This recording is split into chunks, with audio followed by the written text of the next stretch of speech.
Hi weavers, welcome to our channel Kavitha Ashok educational and motivational channel. ఈరోజు మీకోసం 9th 10th class mathematics విద్యార్థులకు FA ఎగ్జామ్కి use అయ్యేటట్లు ఒక ప్రాజెక్ట్ను ప్రిపేర్ చేయడం జరిగింది. ఆ ప్రాజెక్ట్ ఏంటంటే ఫైండింగ్ పై వాల్యూ. మామూలుగా పై వాల్యూ ఎంత అంటే 3.14159 something. This is neither terminating Nar recurring decimal. ఇవి టర్మినేటివ్ కావు, రికరింగ్ కాదు, అందుకే పైన ఏమంటారంటే ఇర్రేషనల్ నెంబర్ అంటాం. ఈ పై వాల్యూని అప్రాక్సిమేట్లీ అంటే ప్రాజెక్ట్ వర్క్గా ప్రాక్టికల్గా ఎలా ఫైండ్ అవుట్ చేయొచ్చు, ఇదే మన project work. So aim of the project is finding pi value. So it is approximately only. Conducted student or group member. మనకు 2 types ఆఫ్ ప్రాజెక్ట్స్ ఉంటాయి, ఇండివిజువల్ ప్రాజెక్ట్ అని, గ్రూప్ ప్రాజెక్ట్ అని.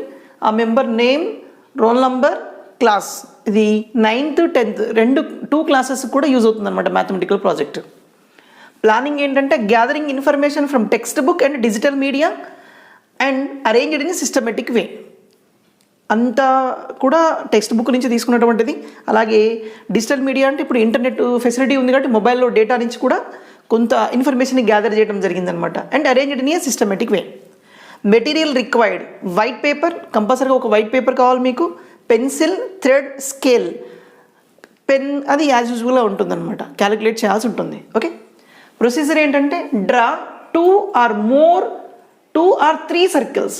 మనం 2 to 3 సర్కిల్స్ను మనం సర్కిల్గా తీసుకోవడం జరుగుతుంది. ఇన్ డిఫరెంట్ రేడియస్ ఉండేటట్టు. And measure the lengths of the diameter and circumference. Use the formula to find pi value. ఇక్కడ 2 సర్కిల్స్ కనబడుతున్నాయి. సో ప్రాక్టికల్గా ఎలా చేస్తాము ఏంటనేది ఇప్పుడు మనం డిస్కస్ చేద్దాం. రైట్, ఇక్కడ నేను 2 డయాగ్రామ్స్ తీసుకున్నాను. ఇక్కడ 2 సర్కిల్స్ తీసుకున్నాను. 2 సర్కిల్స్లో ఈ బౌండరీ లెంత్ ఏదైతే ఉందో దాన్ని సర్కంఫిరెన్స్ అంటాము. ఇది సెంటర్, ఇక్కడి నుంచి ఇక్కడికి ఉన్నదండి రేడియస్ అంటాం. ఇది కూడా రేడియస్, ఇది రేడియస్, ఇది రేడియస్. సో మనకు సర్కిల్కి సంబంధించినటువంటి ఫామ్ చూస్తే circumference of the circle.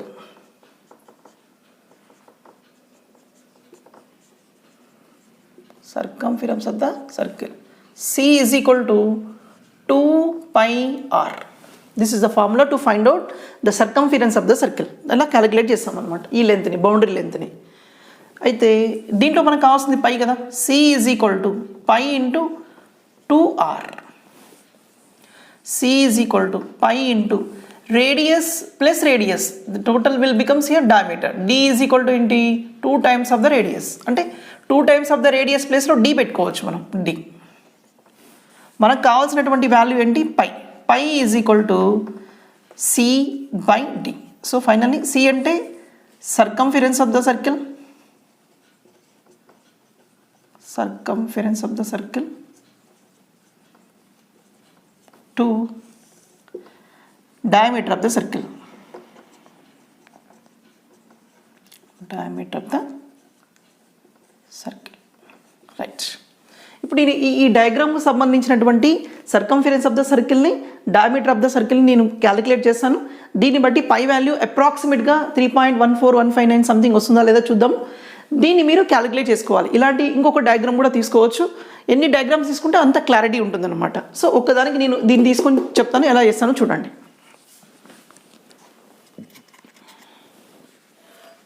Right, so ఈ సర్కిల్కి సరిపోను నేను ఒక క్యాప్ తీసుకున్నాను, ఇలా చూడండి. ఓకేనా. సో దీనికి సంబంధించినటువంటిది సర్కంఫిరెన్స్ అంటే ఎట్లా ఫైండ్ అవుట్ చేస్తాము అంటే ఒక థ్రెడ్ తీసుకొని ఇట్లా థ్రెడ్ ఇలా పెట్టేసి మెజర్మెంట్ చేసుకుంటాము. ఇలా క్యాలిక్యులేట్ చేస్తాము సర్కంఫిరెన్స్ ఆఫ్ ద సర్కిల్ని, సర్కిల్ లెంత్ని ఇలా క్యాలిక్యులేట్ చేస్తాం. థ్రెడ్ పెట్టుకుంటాం. ఈ థ్రెడ్ పెట్టిన తర్వాత ఈ లెంత్ వస్తుంది కదా, ఈ లెంత్ని స్కేల్ పైన మెజర్ చేస్తాం. స్కేల్ పైన మెజర్ చేస్తాం. స్కేల్ పైన మెజర్ చేస్తే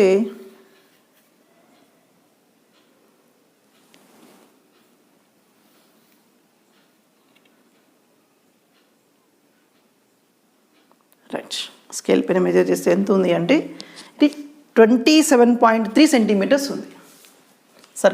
circumference of the circle 27.3 centimetres ఉంది బై. ఇప్పుడు డయామీటర్ని ఫైండ్ అవుట్ చేద్దాం. సో ఇక్కడ నుంచి ఇక్కడ తీసుకుంటాం డయామీటర్ థ్రెడ్ని. దీన్ని కూడా సేమ్ స్కేల్తో క్యాలిక్యులేట్ చేస్తాం ఇక్కడ.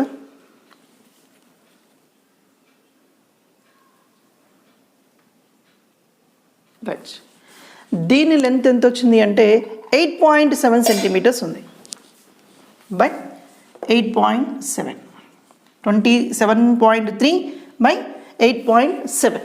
ఒక్కసారి దాన్ని మెజర్ చేద్దాం మనం. రైట్, సో 27.3 బై 8.7 చేసి ఇక్కడ 3.13793 సంథింగ్ వచ్చింది. అంటే మనకు రావాల్సింది 3.14, బట్ ఈ సర్కిల్కి 3.1379 సంథింగ్ వచ్చింది. అంటే అప్రాక్సిమేట్లీ ఈక్వల్ టు ఏమవుతుంది, 3.14 అవుతుంది.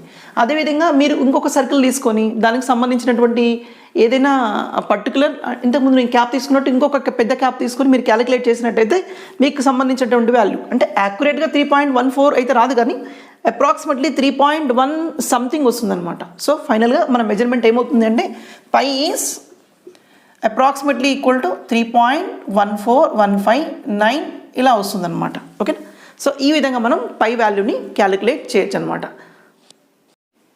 రైట్, సో 3.13793 కదా. అలాగే రిమైనింగ్ వాల్యూని కూడా రిమైనింగ్ ఒక డయాగ్రామ్స్ 2-3 డయాగ్రామ్స్ తీసుకొని క్యాలిక్యులేట్ చేయండి.